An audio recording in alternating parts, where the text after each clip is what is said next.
On se retrouve parce que nous devons échanger, on se retrouve parce que nous devons respecter l'engagement pris. Ce jour, nous allons aborder aujourd'hui une question qui intéresse le pays directement. Question en rapport avec la guerre, question en rapport avec notre souveraineté. Et donc, entrez, cliquez www.proinfo avec s.net. Nous sommes là. Quelle est cette question aujourd'hui? C'est la question de l'embargo sur l'importation des armes pour la République démocratique du Congo. Le Conseil de sécurité des Nations Unies prolonge encore une année de plus. Ici, nous allons nous interroger sur la raison. On va chercher le pourquoi. Nous allons nous en souvenir que c'est en 2003 que le Conseil de sécurité, à travers sa résolution 1493,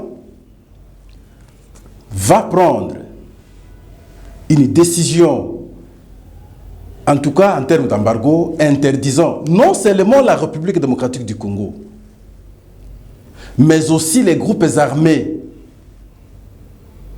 qui sont plus à l'est de notre pays, de ne plus avoir accès à l'achat des armes, sinon à l'importation des armes. Une décision à son temps qui semblait très bonne. Parce que nous sortions des guerres. Nous sortions à son temps en 2023, et d'ailleurs c'était après la signature de Sun City que le Conseil a pris cette résolution. L'idée était d'éviter que des individus soient en possession des armes. Parce qu'on a voulu la paix, on a réunifié le pays, tous les rebelles étaient venus, il fallait maintenant diriger le pays ensemble et travailler pour le compte du pays. Et pour ça, on a pris cette résolution. C'est une bonne chose. En 2004, on prend une autre résolution. C'est la résolution 1533. Toujours le Conseil de sécurité. Cette fois-là, c'est de dire à la République démocratique du Congo, oui, vous êtes sous embargo. Si vous voulez obtenir des armes, notifiez-nous, demandez l'autorisation. Et c'est alors que nous allons entrer maintenant dans le régime de notification préalable, qui voudrait dire, il faut écrire d'abord avant au Conseil de sécurité qui apprécie et vous permet d'acheter les armes. Un pays souverain à ce stade, où nous considérons que le pays est agressé. Mais je pense que le Conseil de sécurité aurait dû simplement comprendre que, à ce jour, la RDC doit avoir l'autorisation absolue dans sa souveraineté d'acheter les armes. Mais on ne peut pas comprendre que le Conseil de sécurité revienne, à sa résolution de 2004. Mais la crainte est à quel niveau? Nous écrivons au Conseil de sécurité. Ce que nous allons demander, mais c'est facilement, sera connu de l'autre camp. On saura qu'ils sont allés chercher les armes à tel pays. Ils auront tel type d'armes. Et en contrepartie, on facilite les autres à pouvoir avoir des armes plus efficaces, plus fortes que les nôtres. La deuxième question à ce stade,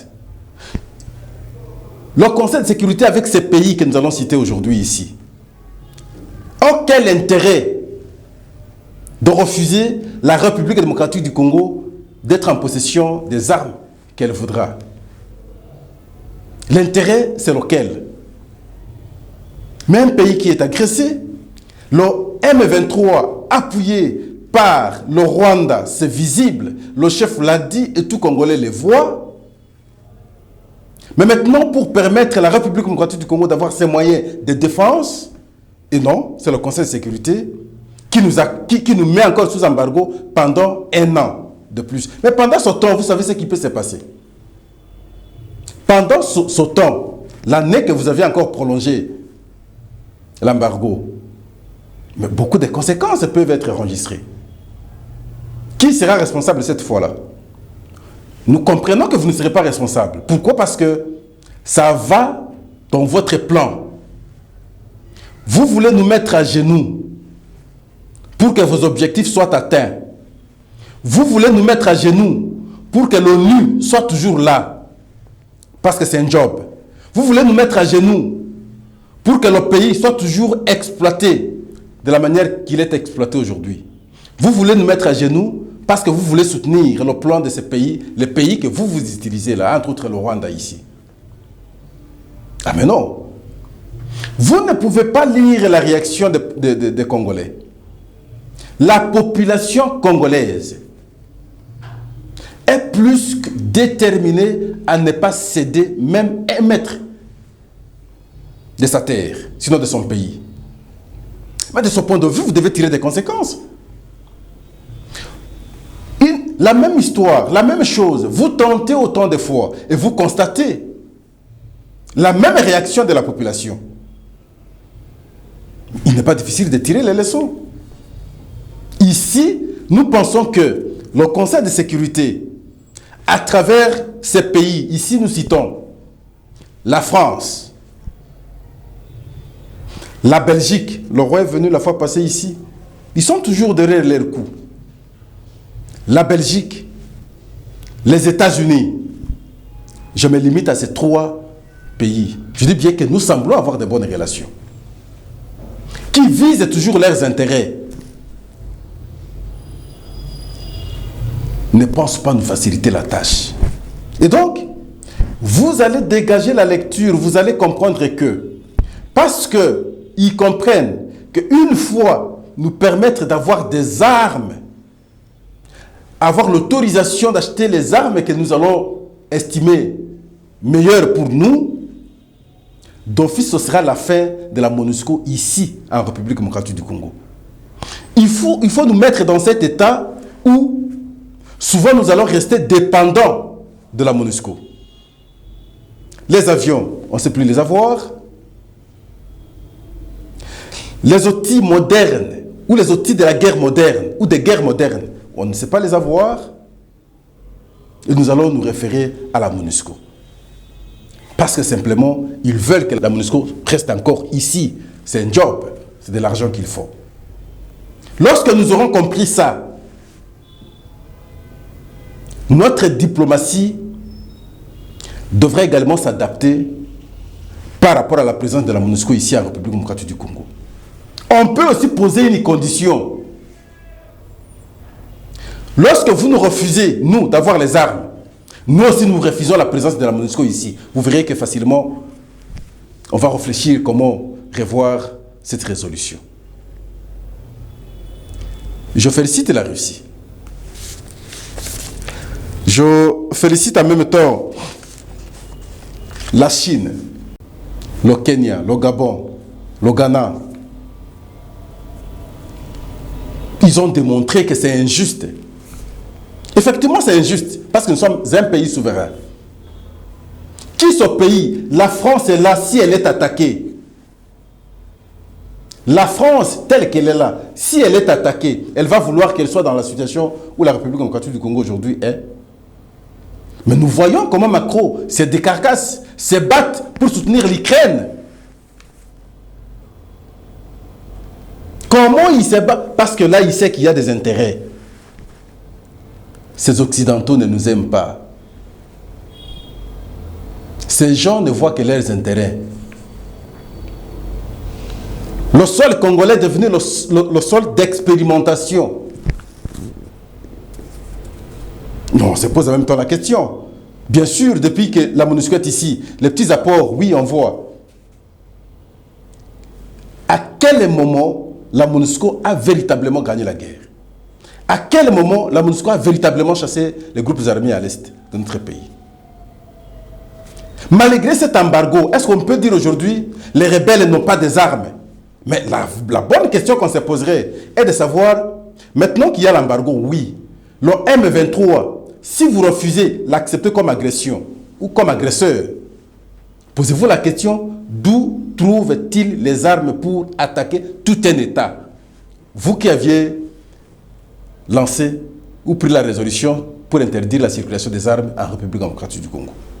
Et donc, en d'autres termes, vous acceptez que le M23, s'il a les armes, c'est le Rwanda qui l'appuie. Et donc, il s'agit effectivement de l'agression. Mais ça n'a pas résolu le problème.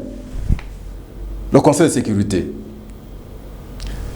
L'embargo n'a pas résolu le problème parce que les groupes armés ont toujours les armes. Et nous refusons pratiquement ce régime, en tout cas des notifications préalables avant d'avoir les armes, qu'on écrive au Conseil de sécurité, une mauvaise procédure. Sinon, nous félicitons nos militaires, les FARDC. À l'Est, malgré l'embargo, ils se battent. Ils ont commencé à récupérer les villages hier occupés par le M23. Aujourd'hui, demain, nous allons comprendre, nous serons informés que Bunagana est totalement récupéré. C'est le sursaut patriotique, au-delà de tout. Il peut avoir les armes. Mais quand vous n'êtes pas mobilisé pour la cause, vous n'allez pas atteindre l'objectif. Ici, les Congolais sont mobilisés. Les FARDC sont mobilisés. On va les débouter. On va les chasser. Ils vont quitter nos terres. Le président de la République, s'adressant à la nation à l'occasion de 62 ans de notre indépendance, il dit, peu importe ce que fait le M23, on ne peut pas être perturbé. Nous sommes déterminés. Ah, ça j'ai aimé. On est déterminé, on est engagé à ramener la paix. Non seulement en République démocratique du Congo, mais le souci est que l'Afrique, surtout l'Afrique centrale ou l'Afrique de l'Est, retrouve la paix. Mais un tel citoyen, je pense qu'il allait simplement être appuyé par les décideurs du monde. Ah non, il ne sera pas appuyé parce que ces décideurs-là, s'ils sont décideurs, s'ils sont forts, c'est parce qu'ils marchent sur les moins forts. Et ils profitent de ces moins forts-là. Ils les exploitent. Et voilà, il ne peut pas accepter de tels discours. Ils pensent qu'ils sont les maîtres de jeu, c'est simplement eux qui peuvent ramener la paix, pas autre personne. Mais ici, on est plus qu'engagé. Il estime qu'il faut bannir les messages de haine. Oui, nous voyons souvent, à travers les réseaux sociaux, au lieu d'appuyer les FARDC, c'est entre nous Congolais qu'on se tire les armes, de mauvais messages. Non. La cible, c'est le M23. Notre problème, c'est le Rwanda. Et le Rwanda en question, ce n'est pas les Rwandais. Tous, non. C'est le régime.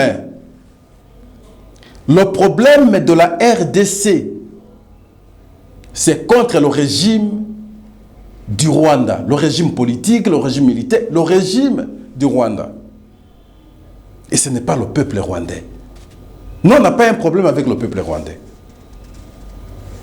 C'est lorsqu'ils vont à l'armée, on les envoie ici. Ah oui, mais il y a d'autres qui ont de mauvaises intentions. Je réclame toujours le discours de ceux qui se disent Banyamulenge, les Congolais ici. J'entends leur discours de soutien au FARDC. J'entends leur discours de protestation, de désapprobation contre ce que fait le Rwanda aujourd'hui. Jamais. Et le chef de l'État nous a appelés tous à nous arranger derrière les FARDC. C'est ce que nous faisons. L'option que nous avons prise ici, sur Pro Info, c'est d'appuyer les FARDC à travers nos actes, émissions, presse écrite. Tout ce que nous faisons, c'est les appuyer à pouvoir véritablement attaquer l'ennemi qui est le M23. Mais on voit que le Rwanda n'est pas une force de l'Afrique. Non. C'est à cause de cet embargo.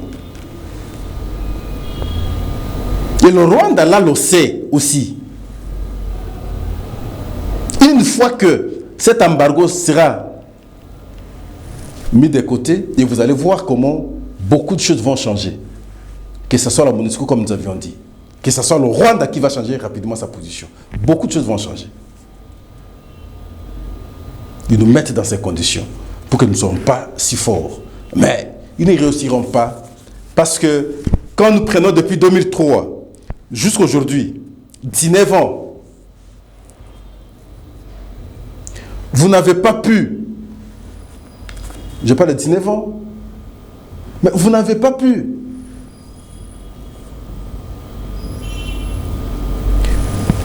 vous serez à mesure alors quand il faut encore une année, même pendant cette année ici, vous n'allez pas réussir. Votre objectif ne sera pas atteint. Comprenez que nous avons véritablement ouvert les yeux et ça ne peut pas, en tout cas, passer. Là, vous avez violé, vous continuez à violer notre souveraineté, notre liberté, n'est-ce pas? Parce que simplement vous êtes fort. Non, ça ne marchera pas. Lorsqu'il faut voir même la position de la Russie, on comprend ces Occidentaux, on comprend la France, on comprend les États-Unis, finalement la Belgique. Nous comprenons finalement ces États. Non, Poutine n'a pas tort. Moi, de mon point de vue, Poutine n'a pas tort. Lorsque vous avez la possibilité de marcher sur ces pays-là, il faut le faire. Je le soutiens, je soutiens Poutine. Mais simplement, pas contre l'Ukraine. Il faut le faire contre la France, il faut le faire contre l'Allemagne, il faut le faire contre les États-Unis. Je vois comment ils tremblent, nous prenons telles sanctions, mais ça ne résout aucun problème. La Russie vit.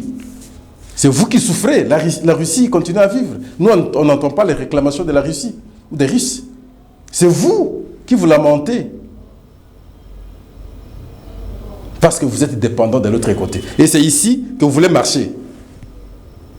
Chez nous, que vous voulez exploiter. Chez nous, que vous voulez maintenant prolonger votre colonisation. Stop. Ça ne marchera plus. Voilà, merci. On est à la fin. Autre numéro, c'est demain. Mais nous continuons à être attentifs à ce qui se passe à l'Est. Surtout avec le sursaut d'orgueil des FARDC, qui récupèrent aujourd'hui les parties occupées hier par l'OM23. Nous pensons que nos énergies, tous spirituellement, nous les appuyons et ils vont les débouter dehors. Merci, au revoir et à la prochaine.